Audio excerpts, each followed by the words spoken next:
नमस्कार मंडळी, सफर निसर्गाची या यूट्यूब चॅनलमध्ये मी नरेंद्र गुरु आपल्या सर्वांचं हार्दिक हार्दिक स्वागत करतो. तर मंडळी, आता आपण चाललो आहे अहिवंतगड. नाशिक जिल्ह्यातील हा अहिवंतगड 7 माळ रांगेतील एकदम महत्त्वाचा किल्ला आहे. आणि आता बघा माझ्या पाठीमागे बघा कोणात दिसतंय. माझ्या पाठीमागे आहेत पीसी म्हणजे प्रमोद चव्हाण. आणि माझ्या आपल्या पुढे आहेत दिसतात तुम्हाला.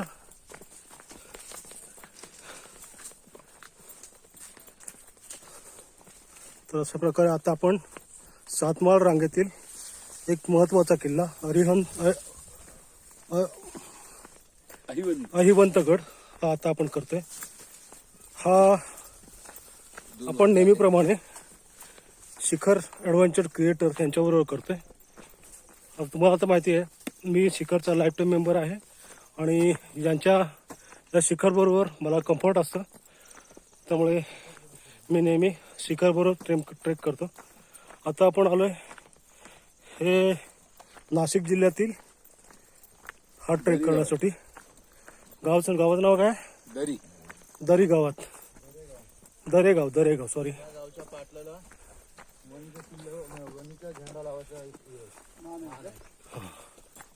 आता दरेगावच्या जे पाटील आहेत त्यांना वणीचा जो डोंगर आहे देवी सप्तशृंगी माता त्यांचा झेंडा लावण्याचा मान या गावातल्या सरपंचाला आहे.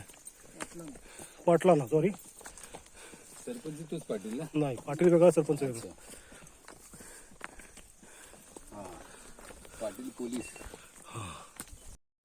बघा समोर कसा डोंगर आहे बघा. आता ह्या डोंगराच्या पायथ्यावरून आम्ही वरती आलोय आणि हा आहे तो अहिवंतगड. हा त्याचा बेस, खाली बेस आहे, त्याच्यावरून हा चढायचा आपल्याला. बघा आता या ठिकाणी ही जंगली फुलं बघा किती छान मस्त अशी सफेद कलरची जंगली फुलं आलेली आहे. बघा इथे आहे आणि बघा इथे पण आहेत. ठीक आहे, हे बघा हे आता तुम्ही सफेद बघताय ही जंगली आबोली आहे. आणि हा जायचा रस्ता आहे अहिवंतगडावर. बघा इकडे पूर्ण अशीच पूर्ण झाडी आहे आणि त्याच्यामधून हा असा रस्ता काढायचा आहे.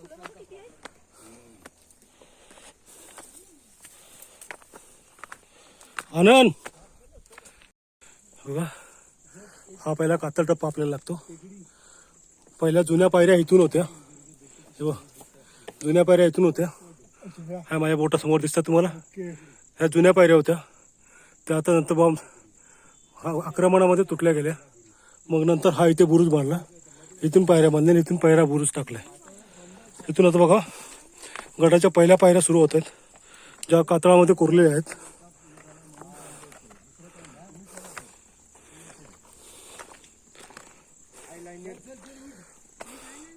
बघा आजूबाजूचा परिसर बघा किती आहे.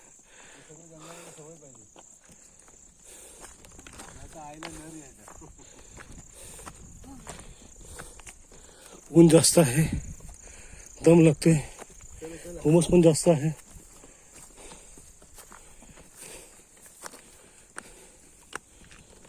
चल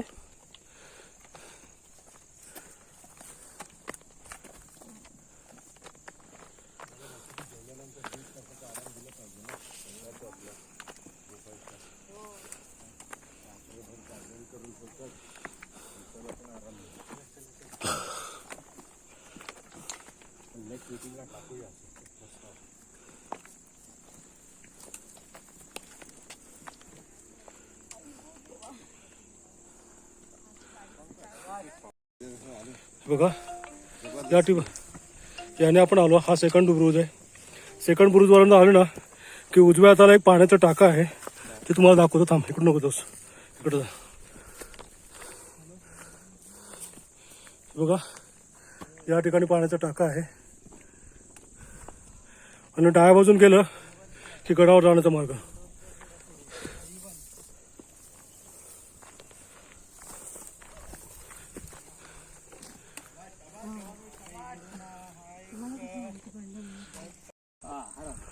बघा आता टेहळणी बुरुजावरती आपण पोहोचले, जो दुसरा टप्पा आहे. हे बघा. हा आता रेलिंग आहे पुढे. इथे गुंफा आहे आणि वाटतं हा घोड्यांची पुढे हा पागा आहे ना. घोड्यांची पागा म्हणतात ती जागा आली वाटतं. ती बघी समोर.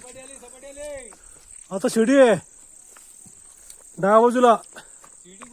इकडे बघा रेलिंग आहे. हा रेलिंग आहे, ती पागा आहे त्याच्या खाली. बघा इथे तुम्हाला आता गडाच्या पायऱ्या दिसतील.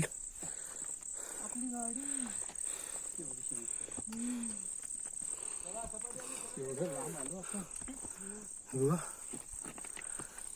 आणि मस्त गाडी सावलीत ठेवली असेल ना, थंड झाली होती गाडी. बघा हे गडाच्या अवशेषात इथून निघायचं बघा. ही तटबंदी आहे, हा बुरुज आहे पहिला. बघा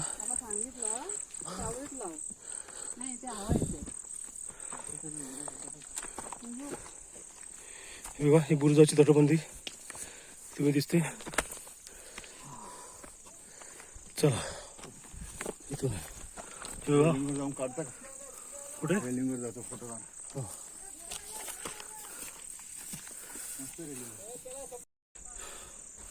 बघा आता आपण किती उंचावर आलोय. हे का काय आम्हाला उजव्या हाताला लागली होती उतरताना. डाव्या बाजूला उजव्या हाताला लागली होती. उतरता तुझा होता नसणार ना. उतरताना आम्ही उतरत होतो. मग उतरताना हेतून येतो ना. हे बघा ही वाली आहे, वाटतं अजून पागा. त्या वालीमधून वरती यायचं आहे. ह्याच्या खाली पागा आहे ती. हा हा बस पागा आली.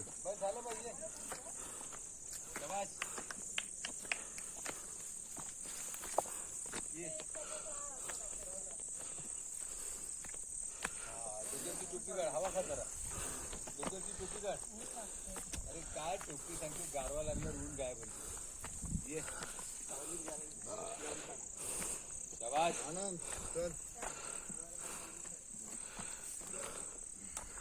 चला चला चला चला वाटतं सॉरी. चला ये मला हात मिळव ये लोक.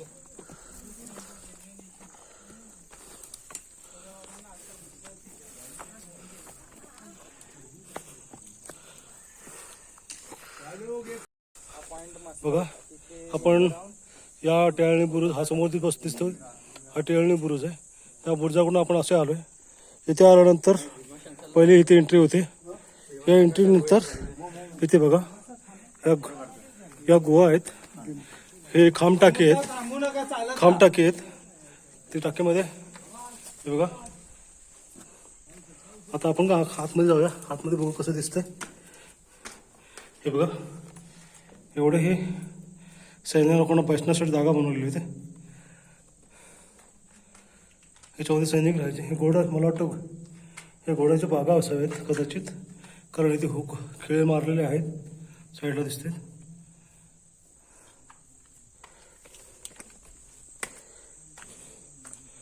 आणि बघा इकडे बाजूला सगळं रेलिंग लावलेलं आहे.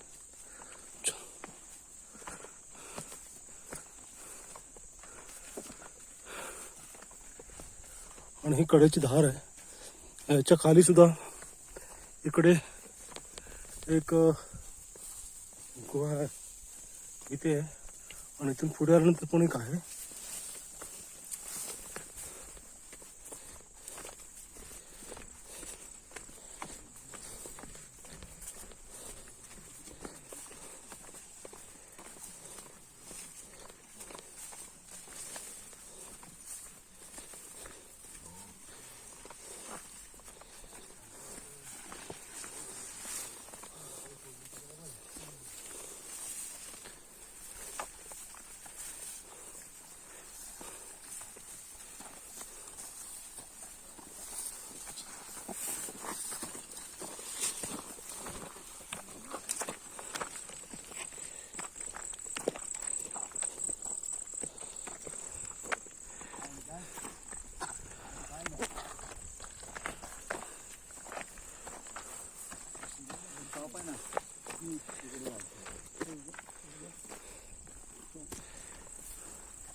आता आपण माथ्यावर आले.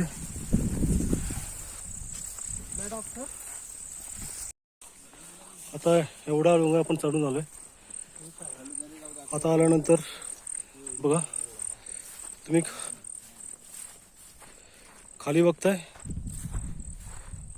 हे बघा हे गाव दिसतं तुम्हाला, हे आहे दरेगाव. आणि दरेगावच्या समोर दिसतो तुम्हाला, दिसतोय डोंगर, तो एक डोंगर आहे. त्याच्या पाठीमागे जो एक डोंगर दिसतो तुम्हाला, हा तो सप्तशृंगीचा डोंगर आहे. सप्तशृंगी देवी तिचा डोंगर आहे. आणि आता आपण आहोत ऐवंत गडावरती. ऐवंत गडावरती आता बघा, तिथून आल्यानंतर पुढे या बेसवरती आलो आहे. बेसवरती आल्यानंतर इथे एक पाण्याचा टाका आहे बघा. या ठिकाणी तुम्हाला पाणी मिळेल, बघायला मिळेल. आणि सध्या पाणी सगळं खराब आहे, कचरा घाण दगड सगळं पडले आहेत, त्यामुळे ते खराब झालेलं आहे. गडावरती पहिले त्यावेळेस ह्याचा वापर केला जायचा, पण आता ते काहीच नाही आहे. हे बघा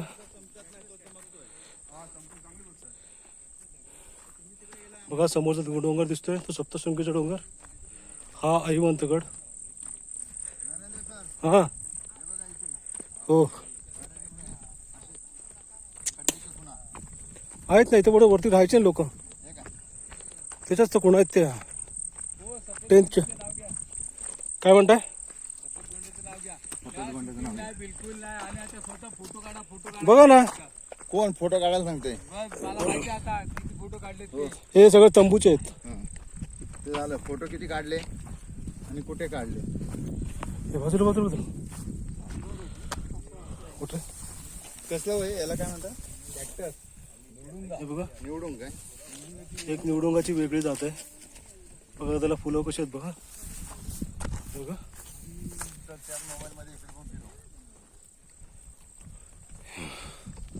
आणि हे आमची टीम, ज्या टीम बरोबर आता आपण आलोय. मला सांगा ना, तो पुढचा सप्तशृंगीचा डोंगर आहे आणि त्याच्या पाठीमागे कुठला आहे? त्याच्या पाठीमागे मार्तंड आहे ना? हा सप्तशृंगी. हा त्याच्या पलीकडे मार्कंड्या, त्याच्या पलीकडे आणखीन एक टोक दिसतं ते रवळ्या. अच्छा आणि त्याच लाईन मध्ये पुढे गेलं की ही जी शेवटची लाईन संपते, ओके. तिथं पुढे धोडप आहे. अच्छा हे मारना ही सातमाळा रांग आहे ना? इथे एका डोंगरामध्ये इथे आहे ना, असं होल आहे ते दिसतं सप्तशृंगी. ओके. इथे दिसतं पण इथे आहे पुढे याच रेंज मध्ये काढायचं. याच डोंगरामध्ये प्लास्टिक पाहिजे. शिखर हा समोर दिसतोय बुद्धीचा डोंगर कसा मारू? आणि हा ऐवंत गडाचा वरचा भाग. आता आपल्याला हा वरचा टप्पा करायचा आहे. आता आपण आलोय हा तिसऱ्या टप्प्यावर, त्याच्यावरती चौथा टप्पा आहे आणि तिकडे पुढे गेल्यानंतर पाचवा टप्पा आहे. अशा 5 टप्प्यामध्ये हा विभागलेला आहे. आणि त्याच्यासमोर आता आपण थोडा ऐवंत गडाबद्दलची माहिती बघूया. हा किल्ला गिरिदुर्ग म्हणजे डोंगरी किल्ला म्हणून ओळखला जातो. किल्ल्यांची उंची साधारणपणे 4000 फूट आणि डोंगर रांग आहे सातमाळा डोंगर रांग. ओके. आता ऐवंतगड हा सातमाळा रांगेतील एक महत्त्वाचा गड असून त्याला त्याच्या आसपास अचला, कंचना, धोंड्या, इंद्रायणी असे किल्ले आहेत. किल्ल्याचे नाव अहिवंत म्हणजे सापाचा वास किंवा नागदेवतेची संबंधित मानले जाते. हा किल्ला सुलतान, निजामशाही, मोगल आणि पुढे मराठ्यांच्या ताब्यात होता.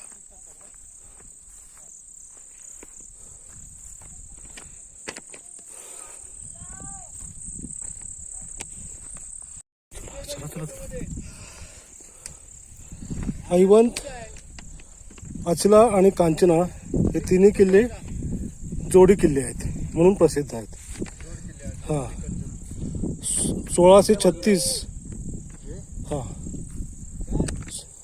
1636 मध्ये मोगलांनी या किल्ल्याचा ताबा घेतला. पुढे छत्रपती शिवाजी महाराजांनी तो मुघलांकडून परत मिळवला तेव्हा किल्ल्यावरील धान्य आणि दारुगोळा संपला होता. तेव्हा मराठ्यांनी पुन्हा किल्ला सोडण्याचा निर्णय घेतला आणि दिलेर खानाकडे शांतपणे सुपूर्द केला.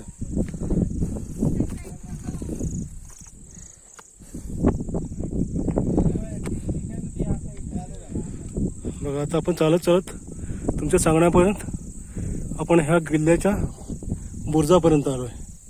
आता इथून पायंडण्या लागतील गडावरती जायच्या. हे बघा आता इथून सगळ्या पायंडण्या सुरू होतील. ज्या कातळ पायऱ्या आहेत ज्या इथे गडावरती खोदलेल्या आहेत तुम्हाला बघायला मिळतील. आणि हा बुरुजाचा भाग इथून हा बुरुज आहे. हा बस हा बुरुजाचा भाग आहे बघा. आणि हे इकडचा आजूबाजूचा परिसर बघा किती डोंगर आहेत. एवढे डोंगर रांगा आहेत तिकडे. हे सगळे किल्ले आहेत आजूबाजूचे कारण 7 माळा रांगेतले हे किल्ले आहेत. त्यामुळे त्याची माहिती मी तुम्हाला आता सांगितलीच आहे. बघा आता आपण चाललोय पुढे जिथून पायऱ्या सुरू होतात. बघा आता आपण पायऱ्यामध्ये चढायला लागले. ह्या कातळ कोरलेल्या पायऱ्या आहेत. इथे बघा इथे पहिले गडावरच्या याच्यामध्ये दिवा ठेवण्यासाठीची जागा म्हणजे मशाल ठेवण्यासाठी. आणि हा बुरुजाचा भाग आणि या स्टेप्स इथून किल्ला गेट सुरू होतं. या पायऱ्या आहेत.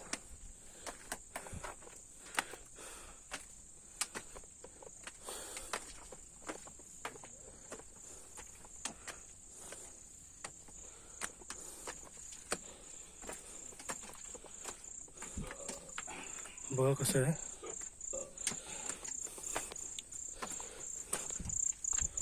आणि आपण आता गडावरती प्रवेश केलेला आहे. बघा डावी बाजू मारा. डावी बाजू तिकडून पुढून डावी बाजू. हा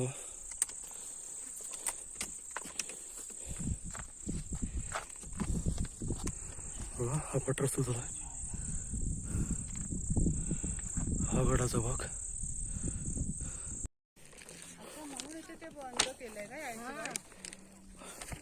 आता ऐवंत किल्ला हा पहिला निजाम नंतर मोगल नंतर मराठे आणि शेवटी इंग्रज यांच्या ताब्यात राहिला. आता याचा इतिहास आपण बघितला तर इसवी सन 1636 त्या काळात ऐवंत गड हा निजामशाहीच्या ताब्यात होता. नंतर मुघल बादशाह कोण तर शहाजहान याने नाशिक परिसरातील किल्ले जिंकण्याचा जबाबदारी शाहिस्तेखानाला दिली होती. शाहिस्तेखानाचा सरदार अली वर्दी खान याने लढाई करून अहिवंतगड काबीज केला. इसवी सन 1670 यावर्षी छत्रपती शिवाजी महाराजांनी मुघलांकडून हा किल्ला पुन्हा जिंकून घेतला. त्याचवेळी मावळ्यांनी सुरत करंजा सारख्या शहरावर आक्रमण केले आणि मुघलांना हादरे दिले. छत्रपती शिवाजी महाराजांकडून पराभव होत असल्यामुळे औरंगजेब बादशाह संतापला. त्याने दक्षिणेतील सरदार महाबत खान याला ऐवंत जिंकण्याची आदेश दिला. महाबत खानने मुख्य दरवाजावर आणि दिलेर खानाने पाठीमागून मोर्चा लावला. 1 महिना झाला तरी हा किल्ला पडत नव्हता. इतकी मराठ्यांनी त्यावेळेस झुंज दिली होती. सगळ्यात विशेष गोष्ट म्हणजे 7 माळ रांगेतील रणनीतीदृष्ट्या महत्त्वाचा हा किल्ला आहे. ऐवंत, अचला, कांचना हे तिघेही किल्ले जवळजवळ एकत्र पाहता येतात. किल्ल्यावर आज काही वाड्याचे अवशेष, त्यामुळे दीर्घकाळ आणि इमारतींचे अवशेष दिसतात. किल्ल्यावर मोठ्या तलावाचे अवशेष आहेत, ज्यामुळे हा काळ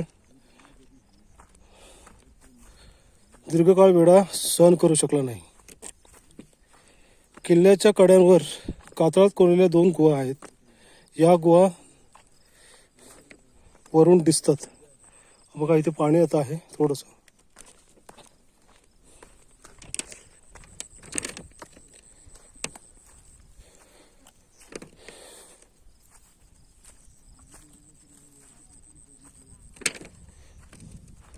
माथ्यावरून दिसणारा सूर्योदय आणि सूर्यास्त या ठिकाणाहून मनमोहक दिसतो. बघा आता आपण ज्या ठिकाणी उभे आहेत हे वाड्याचे अवशेष आहेत. हे बघा सध्या इथे काहीच राहिलेलं नाही आहे, सगळं पूर्ण पडझड झालेले आहे. फक्त आता इकडे वन विभागाने रेलिंग करून ठेवलेलं आहे आणि हा पूर्ण आता माळ दिसतोय, बाकी काही राहिलेलं नाही. आता इथे इकडे येण्याचे मार्ग आपण कसे म्हटलं तर कसे आहेत ते तुम्हाला मी सांगतो. भेट देण्यासाठी इकडून ह्या किल्ल्यावर आहेत ना फक्त 2 पाण्याची टाकी आहेत. त्यातलं तुम्हाला एक तुम्हाला दाखवलं, दुसरं आम्ही शोधतोय, आम्हाला कुठं दिसत नाही आहे ते. पण आम्ही असं ऐकलं होतं की या किल्ल्यावर 2 टाकी आहेत. आपण एक टाकं तर पाहिलंच, पण दुसरा टाका आपल्याला दिसला नाही. ऐवंतला लागूनच तो बुद्या नावाचा डोंगर आहे. तो मी तुम्हाला मगाशी सांगितला. बुद्यावर कातळ कोरी पायऱ्या, बुरुज आणि टाकी आणि मंदिर दिसतात. ते मंदिर समोर तुम्हाला गेल्यानंतर मी दाखवतो. तिकडे एक झेंडा लावलेला आहे. बघा समोरचा दिसतो तुम्हाला डोंगर, हा गोल कलरचा गोल, त्याच्यावरती बघा एक झेंडा दिसतो तुम्हाला, इथे दिसत असेल झेंड्याची काठी. ती बुद्या डोंगरावरची देवीचं मंदिर आहे. आता आपण थोडं तिकडेच चाललोय. बघा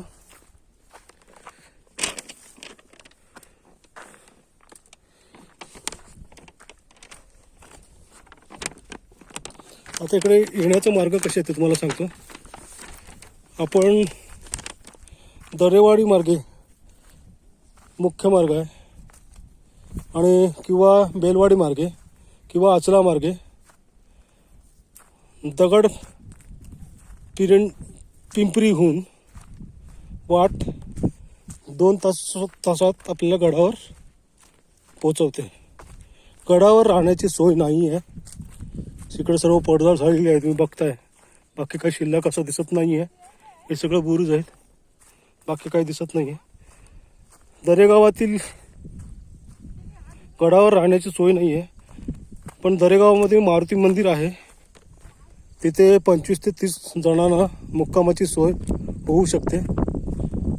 गडावर जेवणाची सोय पण नाही आहे, त्यामुळे इकडे गडावर जेवण मिळेल तुम्हाला स्वतःला घेऊन यायला लागेल.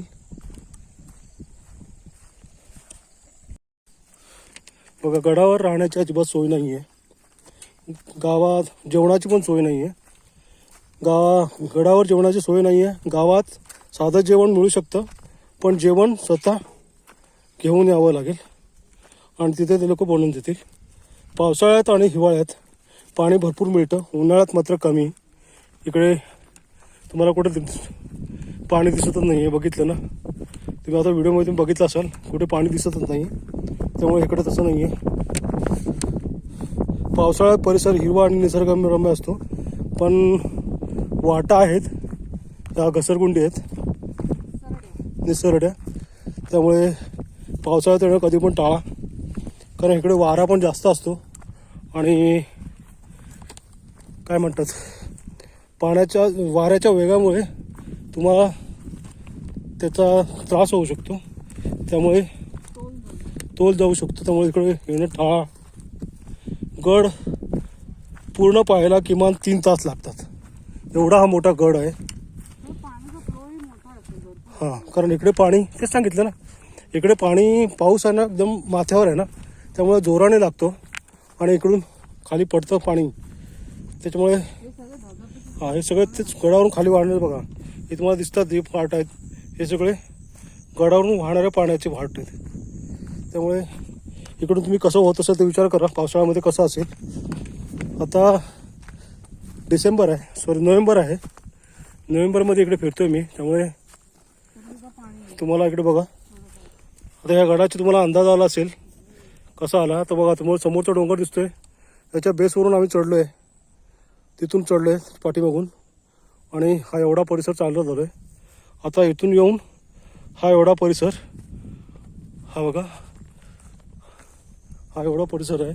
आणि हा परिसराच्या पुढे गेल्यानंतर तो बुद्धाचा डोंगर पुढचा एवढा मोठा डोंगर आहे. त्यामुळे फक्त इथेच एवढंच आहे की सूर्यास्त आणि सूर्योदय हे इथे खूप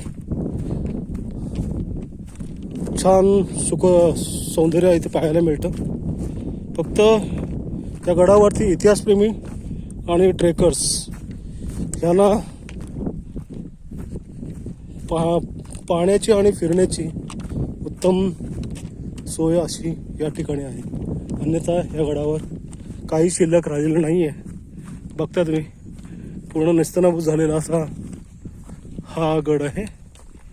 इथे असं दुसरं काही असं दिसत नाही आहे अवशेष. फक्त बघा, हे फक्त पूर्ण पठार आणि पठारच दिसते. बाकी कुठल्याही कशाचे अवशेष इथे उपलब्ध नाहीत.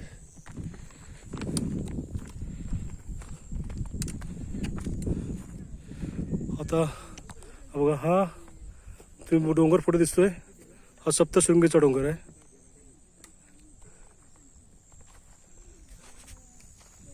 आणि हा इथला परिसर बघा. विनायकला बोलवा, विनायकला. चला, एवढा आपण हक्का डोंगर फिरून आलोय. बघा, इथे आल्यानंतर इथे तळं आहे. जे दुसरं तळं आपण शोधत होतो ते या ठिकाणी मिळते. सगळ्यात मोठं तळं आहे. देवीचा आणि हे बघा, इथे मारुतीचं मंदिर आहे बाजूला सप्तशृंगी आणि बाजूला बघा सप्तशृंगी देवीचं मंदिर आहे. आणि इथे शिवपिंडी आहे समोर. या मी जरा काढून घेऊया इथे. आणि हे बघा, तुम्हाला दिसते, हे मारुतीरायाचं मंदिर आहे. इथे मारुतीरायाचं आहे आणि हे सप्तशृंगी देवीचं मंदिर आहे ते पण सध्या. आणि इथे शंकराची पिंडी आहे बघा, दिसते तुम्हाला, ही शंकराची पिंडी आहेत. आणि ही गडाची देवी, असं हे मंदिर. हे एवढंच सध्या या गडावरती उपलब्ध आहे. बाकी कोणतेही अवशेष या गडावरती नाही आहेत. आतला हे पहिले दिवे ठेवायची जागा बघा, ही तुम्हाला दिसते, हे दिवे ठेवायची जागा. तर आता सर्व इथल्या गावकरी लोकांनी एकत्र करून हे उभे करून ठेवलेत. आणि हे देवीचं मंदिर. आणि इथं बघा, पुढे समोर दिसतोय नंदी आहे, पण तोही भग्नावस्थेत आहे. असं हे मंदिर, हे मारुतीरायाचं मंदिर आणि हे गडाचे देवी, असं हे मंदिर. आणि बघा, या मंदिराच्या समोरच हे तलाव आहे बघा. या ठिकाणी तुम्हाला तलाव बघायला मिळेल, जे आपण शोधत होतो. दुसरं तलाव कुठे दिसत नाही, पण हे या ठिकाणी आहे मंदिराच्या समोर. आणि बघा, मंगलमूर्ती दर्शन मात्रे मन कामना पूर्ती. जय देव रत्न खचित परा तुझ गौरी कुमरा. चंदनाची उटी कुंकुम केशरा. हिरे जडित मुकुट शोभतो बरा. ऋणझुणके नो पुरे चरणी.